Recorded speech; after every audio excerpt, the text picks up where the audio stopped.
Hello and welcome back to another episode of your favorite podcast. It's your boy Day. And I'm David. And is this Bad Girls Club?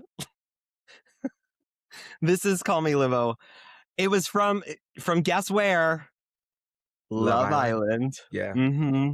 Yeah, Love Island. They went. I'm a few episodes behind, and the episodes that I most recently saw is everybody came back from Casa Amor and everybody was fighting, and I think it was Amora or no, not Anaya. I think said, "Is this Bad Girls Club?" And it was so funny. But yeah, I was like, before I forget, I was like, you asked where Corbin was from last week. Corbin GPT. He's from Miami, so not from the West Coast, but he's from Miami. It And tracks. then yes, but the other one I had was, is Mitch McConnell dead yet? That's This what we need to man. talk about. Absolutely. Yeah. So what have you heard about Mitch McConnell? At this point, it seems a bit conflicting. Um, because I'm like, people say, oh, he's gonna show up, he's gonna vote, or don't worry about this. It's like your wife is in China. Like she Yeah. flew away. I was like, you were found unconscious. And I'm like, typically if someone is like 84, I think, at this point, if you've gone without oxygen that long, the chances of a full brain recovery just don't seem likely. We watched the man buffering live and like on the television. Listen, I think Mitch McConnell is one of the worst people ever to inhabit the Senate. I think he did some egregious things that really set this country aback. I think he's a I don't like to use the word evil lightly, but I definitely feel like that he really would be a great poster child for evil. That said, so I would not be crying, either way. Condolences to the family, and that's all I got for you. But if he did, just say he did. But they don't want him to be dead because Kentucky even changed their rules so they wouldn't go to the governor to be able to pick the senator because they have a Democratic governor. So I'm like, I don't even get what the holdup is. Like these people just be in office dying or in this office like literally till their last breath. And I'm like, what are y'all? Why do you need this? Like I don't understand the narcissism and the need to be in office for 80 years. Like I don't. You're 84. Any other place we'd have to retire by now. Yeah. Yeah. Don't get There it. are certain professions, like in the airlines, like pilots are Mm, forced to require or forced to retire at like I think 62 or yeah, 65, something early something like like that. Yeah. that. Yeah. And I don't understand why we don't have that. I remember learning in one of my like psychology classes in college that if if we all live long enough, we will all start to experience cognitive decline.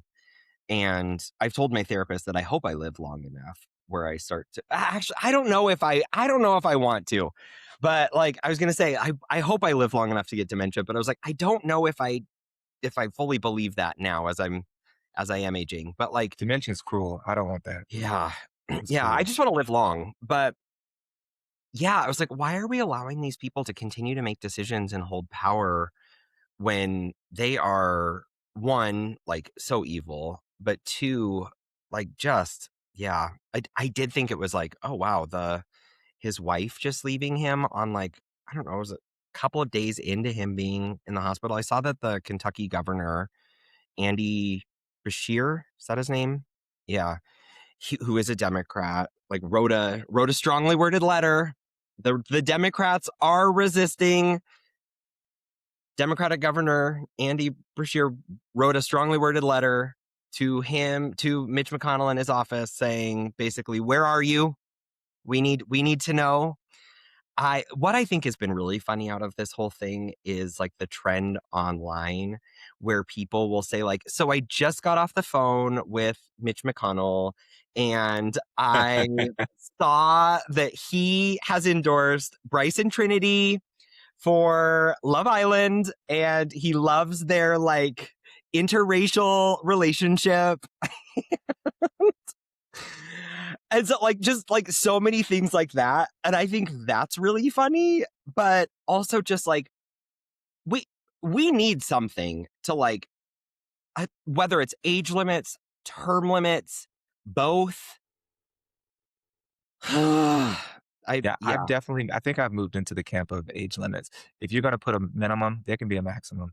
because it's Yeah. an overrepresentation of it too. Like, it's not like, oh, just a few apples are that old. It's like, no, a lion's share of our leaders are really, really old. And now we're seeing a trend of them dying while in office, holding on to power, not even knowing if they're voting or they're just entrusting their team. Like, it's too much. We need certain guardrails in place. They should be forced to debate if they have a challenger. They should be forced to go out in their districts and show people that they still have the capacity to do the job. And we should cap the age. I'm gonna say at 70. I think at that point, go enjoy It's your very retirement. generous. Very generous. And so it's time. Go ahead and retire because it's ridiculous. And we talked about Colorado last week and seeing all the new blood, fresh, Mhm. Congress people coming in. And it's great. But I always try to tell people it's not just that they're young. Being young and doesn't definitively make you have better policies. But what I can say about the people being so old in our democracy is that one, we know that for many older people, and this is sad, they do have cognitive decline. They're not always as well versed in the current things that are happening, like AI data centers, et cetera. And then just more importantly, they're overrepresented in Congress. Like they're not, they're living in a world that they helped rig in their favor while the rest of us are suffering. So there's nobody who has any relatability in that way, or very few people who have that relatability in Congress. There's just no, after a certain point, go enjoy life. You don't need this much power. Yeah. Yeah. Another person who should retire. We were kind of on the fence about, like, how we were gonna talk about this, but we felt like we Mm, should talk about it. Is Susan Collins in Maine, yes. and received a question from my friend Lindsay. Does Limbo have any statements on Graham Plattner? Was the question. And so Graham Plattner was the Democratic nominee for Senate in Maine. And there have been like several allegations of like sexual violence and sexual assault made against him. And several prominent like political leaders in the Democratic Party came out and encouraged him to like step down from this role. And as of, I believe, Wednesday, July 8th, I believe is when he said that he was no longer going to run. He did release a video. I will link to that in the show notes if people want to watch that in his own words. My I guess my thoughts kind of on the matter. I saw the Republicans on, I believe, Twitter posted an article, something about like or like posted a post, something around related to Graham Plattner and these allegations of sexual assault. And I saw people coming out and saying that, like, well, your guy Donald Trump was also just like I believe it was a jury or a judge found E. Jean Carroll, I believe is her name, like like entitled to receive $5 million in compensation for like a sexual assault that Donald Trump did to her. And we also know that Donald Trump is also a alleged sexual predator and sexual assaulter. And I don't know, I just keep thinking that I was like, there's got to be it seems to be men. It seems to consistently be men. It seems to consistently be men where I'm like, I remember this was, oh God, probably 15 years ago. I went and test drove. This is a very random like link, but I think you'll see where my mind's going. I went and test drove at the mall. I was at a mall here, and they had like a free test drive of like a Lincoln, like some like Lincoln SUV car. It was really nice, and one of the selling points was that like a lot of the engineering was done by a woman. And one of the features was that like when you approached the vehicle with your car key, it sensed that and it unlocked. You could program it to unlock the driver's side door. My car also has that now. And I was like, wow, like I hate that we live in a world where women have to think about this all the time. like where they have to think about their own protection and like why like because men can't seem to behave themselves.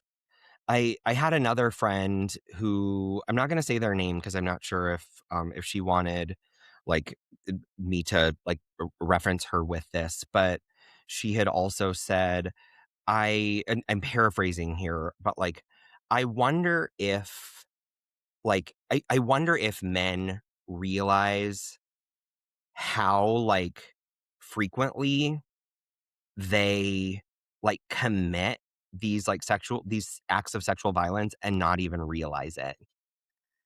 And so like, men, like what are we doing? What are we doing? Like in terms of like consent and just the culture of violence. And like for me, like yes, Graham Plattner is like one person in this like larger conversation, but for me, it's this culture of male violence and not maybe not even realizing that they're being violent or that they're not seeking consent. Because I was like, if it's not a yes, it's a no. An Like enthusiastic yes at an that. enthusiastic yes. Yeah. I like what you're saying actually, because I think that gets to my thoughts on it, weaving it outside of just him. I have my political thoughts on it, and then I'll give like my human thoughts on it. So, like, one, everybody has a day in court. Not saying, but he denies the allegations, putting that out there. For Mhm. just in general, though, I said it's challenging for me because you said, do they even know? And I think that's such an important thing because I can recognize that we have, thankfully, placed a lot more emphasis on this type of culture, SA, and the types of things that that brings along. And I think it's important for people to stay up to date on it. But then I'm like, how much are people really engaging with the new reality? I wish that we were able to have more of those conversations about what does that look like? Because not saying that excusing anyone's behavior, but I was just like, I do question, do people fully get that now? And I think we've even expanded the definition or how we view SA in many ways, which is a good SA thing. meaning sexual assault, right? Yes. Yeah. Yes. And I think that's helpful to have these conversations. But I sometimes wonder, are they reaching the right people, if that makes sense? And is it something that's kind of built in that people fully get what that means, how to govern themselves? And it can be awkward for people. I'm not saying that it's not because we didn't operate under that guise for so long. And I was like, so that kind of just had me kind of shaking because I was like, ooh, I don't, it's not right. Like if what was alleged is true, of course I don't support anything like that. I think then when I look at the flip side, I was like, I do get scared because say it was false. Like there was another candidate, I remember he was running in Massachusetts, Alex Morse, and there was like an alleged, allegations about this. He's gay, by the way. So it Right. fed into a lot of the gay stereotypes. And I want to say there was another guy running in New York City once before, maybe in the last mayoral race. And there were allegations and everyone quit and dropped out. Then it came out that they weren't true. So sometimes I get nervous because unfortunately on the right, those things are not disqualifiers for the most part. Like, look as you said is in the office. We have all these people who've been alleged, you know, people in the Epstein files, all these things. So it's not a deal breaker for them. Um, but as liberals or leftists, I do think, we do look at character morality in a way that we'd want to uphold some level of standard. And I agree with that. So then it just has me thinking like, what does redemption look like? And what does the process to be quote unquote invited back to polite society look like? And that to me is bigger than Graham Plattner. Because I think his candidacy really spoke to how much people were willing to ignore and take on. And I get scared that will this be a playbook? Because they tried it with the previous person. People just didn't believe it because, right wing op and all those types of things. But I wonder, is this still going to be the go-to for people? Now, some argue, I've watched different commentary that like they in their mind, it isn't a fair thing to say that they'll use this any kind of way because they did it to establish them like Eric Swalwell, or they didn't try those things with Zoran or Abdul Sayed because there wasn't any there. And I was like, that could be very well and true. I said the problem would turn into, I don't think that they felt they needed to use it. I mean, they're trying to do the sexist thing, I think, now with Abdullah Saeed, which is crazy. But Yeah. while I think certain people have lived lives that keep them sheltered from it, I think also when you have, there's other ways to attack Muslim men and men of color than I think using sexual allegations. And so, yeah, I fear, is this going to be the thing? Because we've watched it consistently now. Bernie sexist. We watched that whole smear. We watched people be called, things that didn't happen, and we know that they didn't happen. So I'm like, is this the thing that's always going to be played when somebody gets power? That's beyond Graham Plattner, though. If the allegations are what, if he did that, of course he did it. I'm sorry, if he did it, then of course he should be leave the post. I just get worried, is this going to be the new playbook? Because I was like, y'all don't fight this hard against other people who not just had allegations, who've actually been found in court to be liable or things like that. And I'm like, that makes me nervous because I don't want that to become the secret weapon. Because let's be honest, we had watched Biden get into office despite Tara Reid making what some would argue are credible allegations, and he won. So I'm Yeah. just curious, what is the standard now? What's the path to redemption? And yes, I think if it happened based on the story, it happened like 5 years ago, which is very concerning, versus like 20 years ago, which still would be bad. But you could be like, he could have changed. So I'm just curious. I guess I'm working through, what is redemption and what does this mean moving forward? All that to say that. Yeah.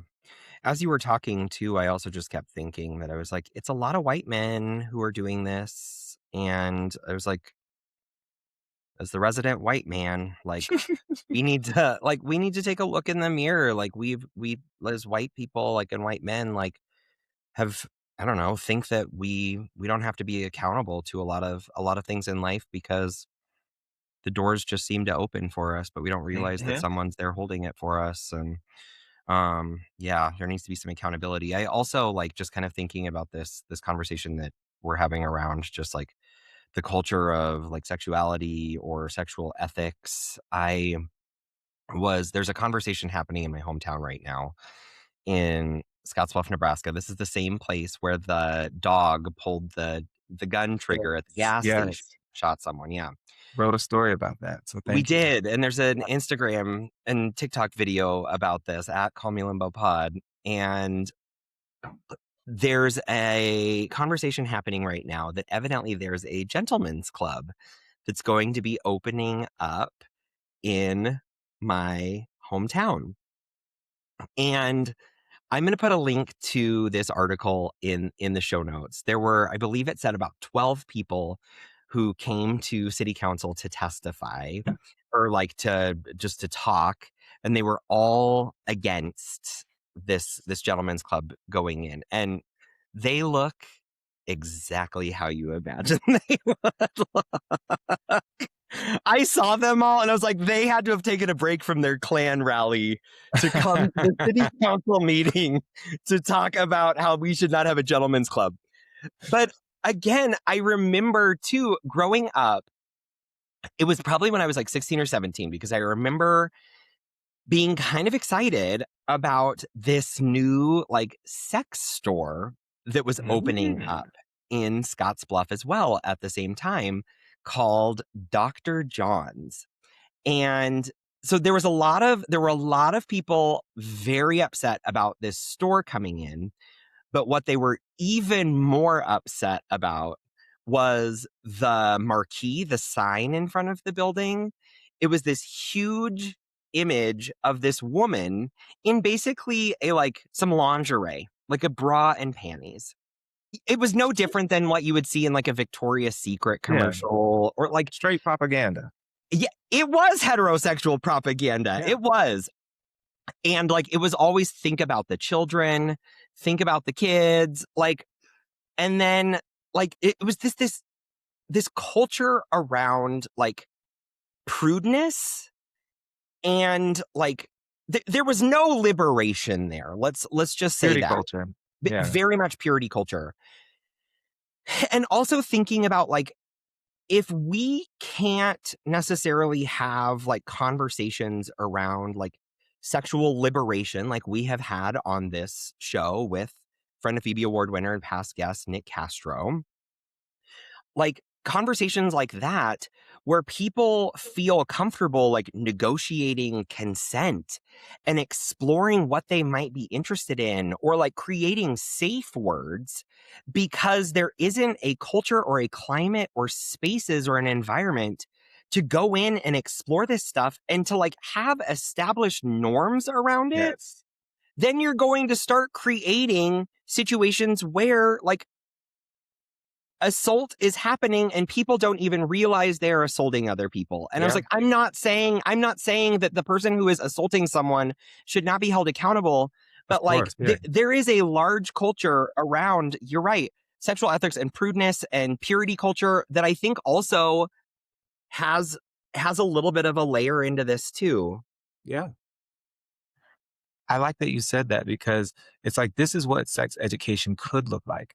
And but people want to pretend that as if sex isn't happening or that sex, nobody's doing it, or they want to, ignorance is bliss. And it's like where people are actually getting hurt because we're not having the conversations to really teach people how to interact appropriately with a romantic partner.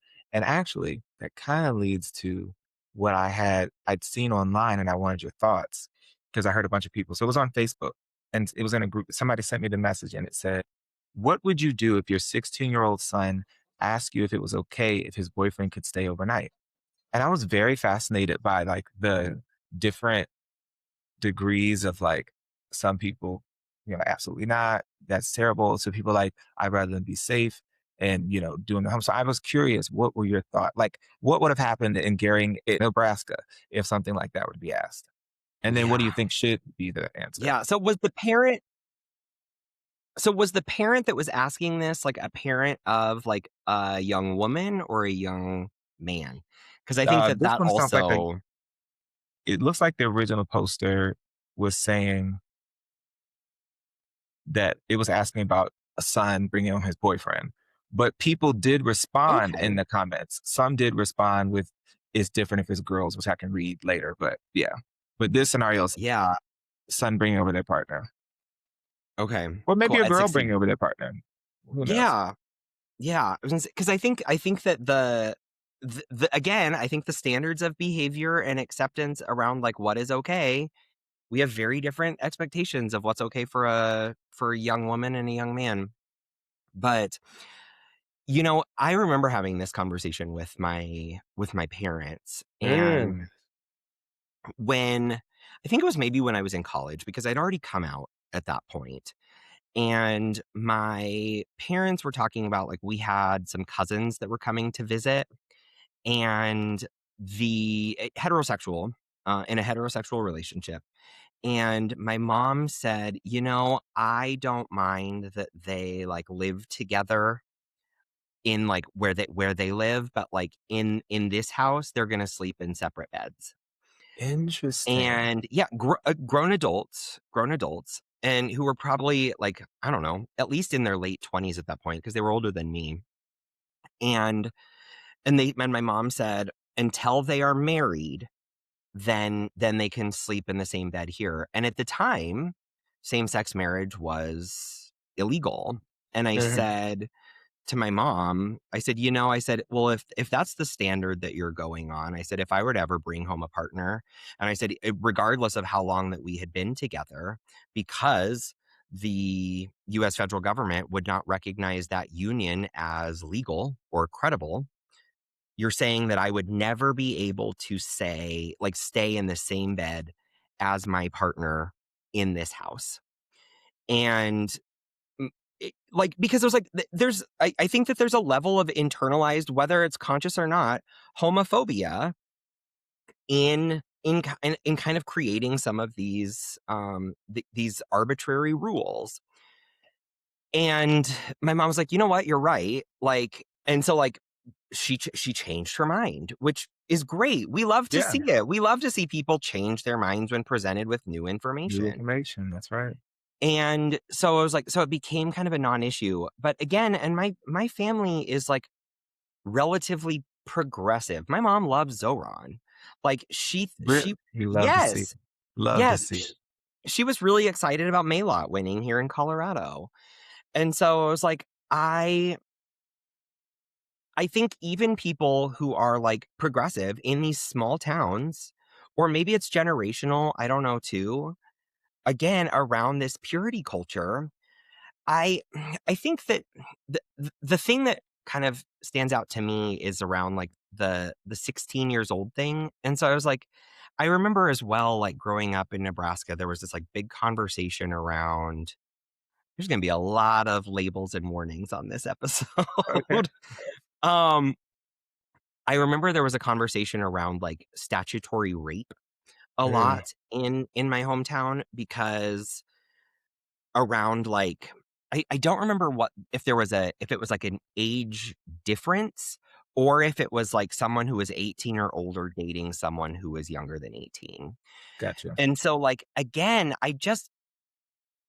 I would be curious to know like what sort of conversations and what relationship these kids have with their parents to be able to have like open conversations around like okay like what does this mean? Like, do we need to go? Like, would you like to be on birth control? Would you like to have access to condoms? I remember there was someone in my class growing up, and in retrospect, like there were a few people. There were a lot of teenage pregnancies in my class, and by a lot I mean probably somewhere between 5 and 10. But in That's a actually class, quite sizable. yeah, but in a class of like in a graduating class of 148, Yeah. that's That's a pretty good size almost percentage. 5%, right? Yeah, and I remember like one of my classmates in 6th grade, who I was 12, and I remember she was younger, she was like 11, talking about how she had had sex and with someone who was older. And in retrospect, now I'm like, she was probably sexually assaulted Yeah. by like Oh, someone who was man.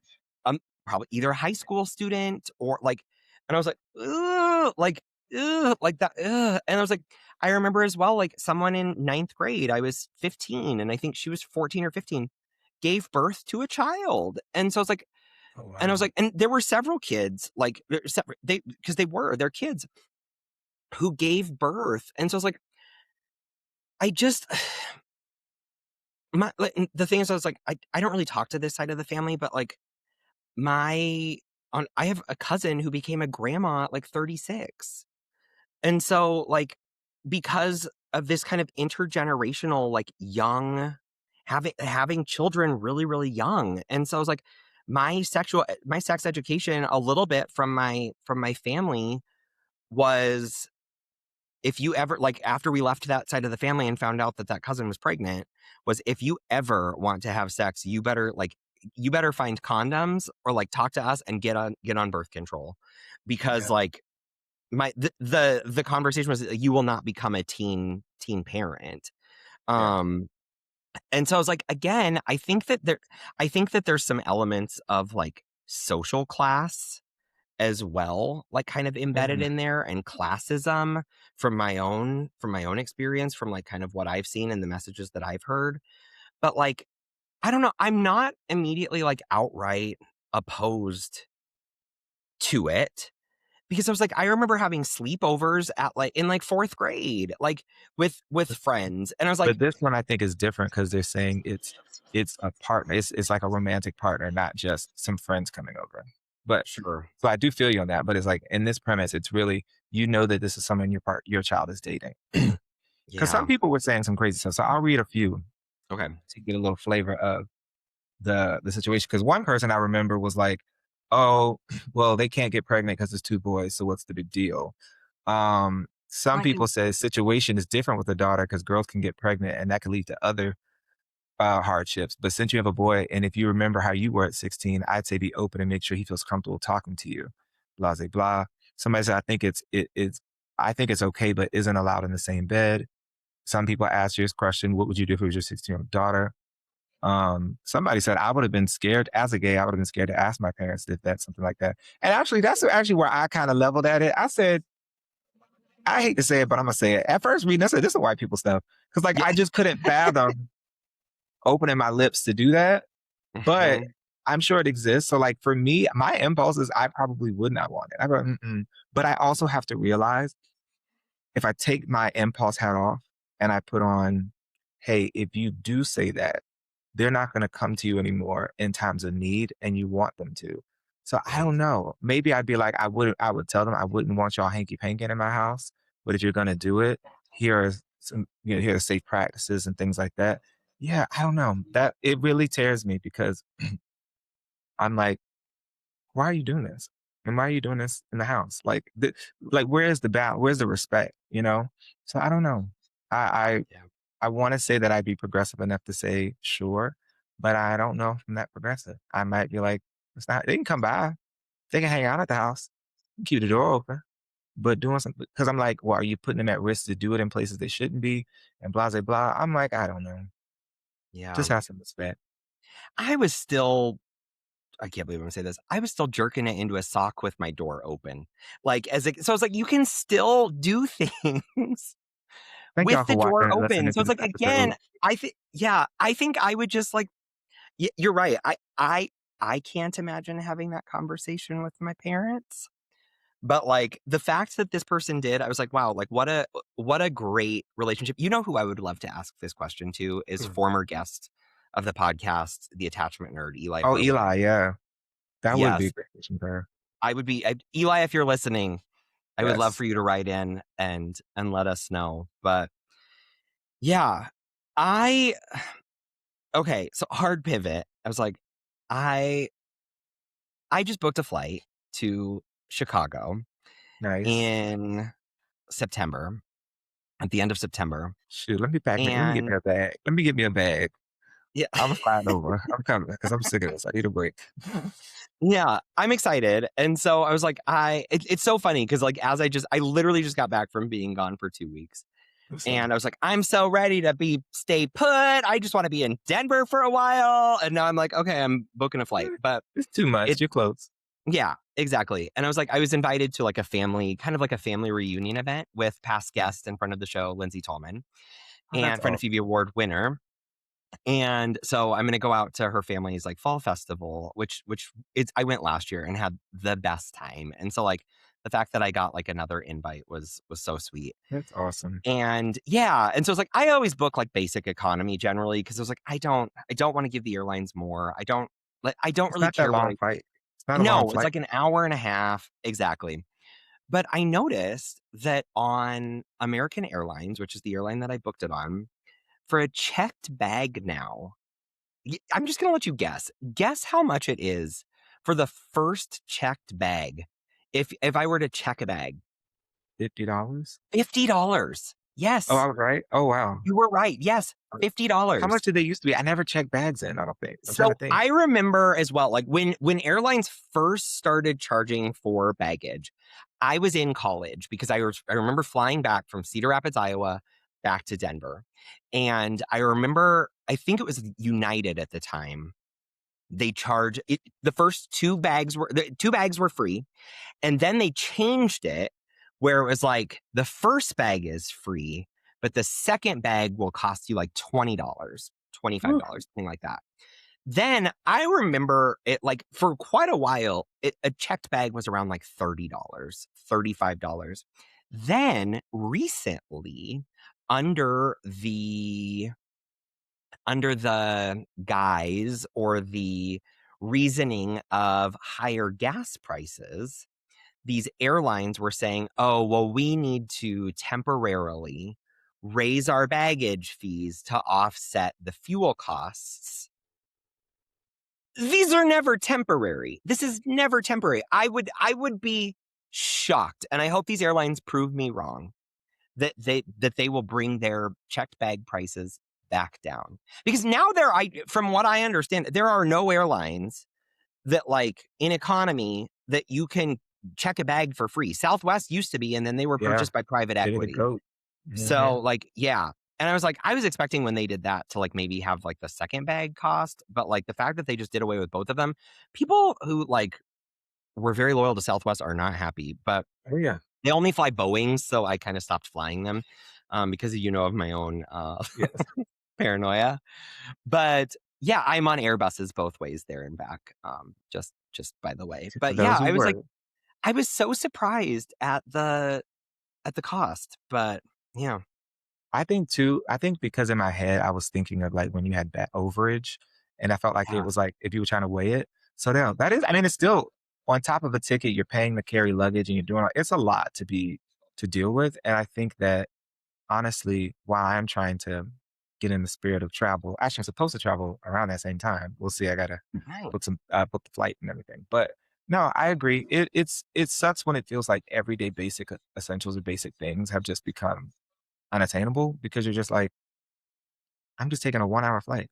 And it's like, if I wanted to check in a bag, maybe $50 on top of the price of the thing. Like, I don't know. It's like, I'd rather you disperse the cost of bagging into the plane ticket. Just make Yes. it all inclusive. So that I Yes. don't feel like, dang, I'm getting nickel and Yeah. dime. Yes. Look, where are those stand-up Add flights? Have they $10 started a yet? ticket for I'm free stand Wi-Fi. up. Yeah. I'm gonna Yeah. just start No, standing it's that. it's really something. Yeah. But I guess I have one last thing, unless Sure. you've got some other stuff too, but that's kind of fun. And you know this as Patreon member and friend Jessica wrote in a while back, no one has more opinions about Bobs than the gays. Yes. You know, we have been known to love a Bob. We have talked Yes. about Susan Boyle's Bob on Iconic many Bob. of episodes. And there is a trend now on TikTok called the hijab, like a hijab bob. And I love it's like What? all of these like Muslim women. It is so great. I was like, it is so much fun. It is so lovely styling their hijab Like a and Bob. or cutting it into the shape of a bob.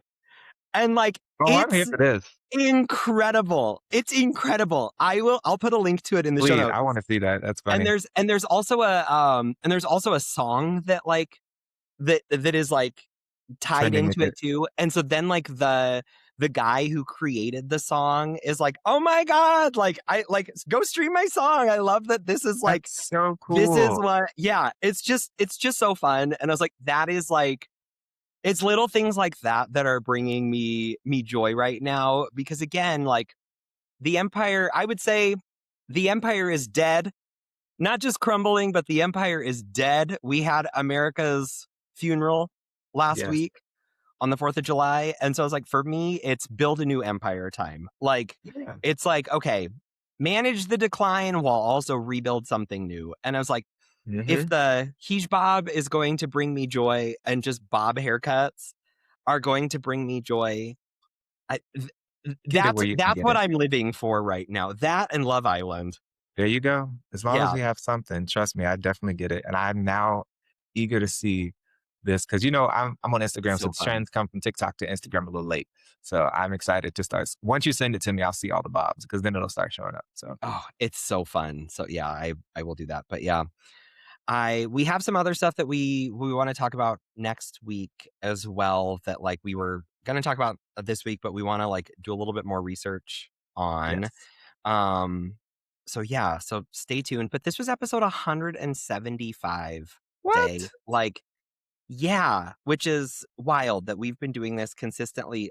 Pretty much like when we started, we were a little inconsistent, and like then we went every 2 weeks, and then we started doing weekly just about 3 years ago. So the fact that we have not missed a single week, I think, is something to be celebrated. My longest committed relationship at this point. I Yeah, love that for same, us. same.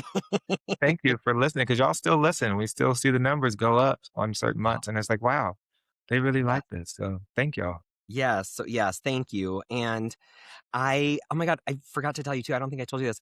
Next week, I'm having lunch with a friend of the podcast and Patreon member, friend of Phoebe Award level, or friend of Phoebe level Patreon member, Shauna. Oh And my I'm God, so excited. Shauna. Guess Hi, where we're Shauna. going? Guess where we're Where? going? Oh, Texas Roadhouse? Almost. What's another place that I love? Oh, oh gosh. I haven't been there in a Olive Garden? while.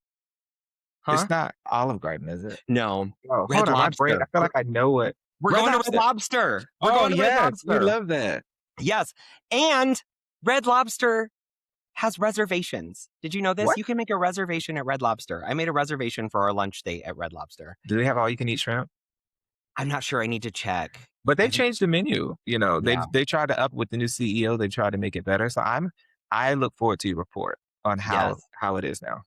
Yes. So I I'm don't I'm even want very, to very say. excited. So there's that those are the things that I'm looking forward to. But we appreciate I mentioned Jessica earlier. I mentioned Shauna, Patreon members. We can't do this Without you. without your financial support. So I know we ask every week for your financial support. We we, we can't keep doing this without additional investment. So Yeah. if you have ever enjoyed an episode, feel free to send us a few numbers, either Yeah. on Venmo and Cash App at Call Me Limbo Pod, or if you are interested in sustaining our work on an ongoing basis, you can become a Patreon member by going to the website patreon.com/Call Me Limbo Pod and contributing at one of three levels: $2.35 a month, $4.69 a month, or $14.95 a month. And that helps us out just with some of the costs that we incur, and then also gets you some benefits in terms of early access to the episodes, full video episodes, monthly Wandering Thoughts episodes from me.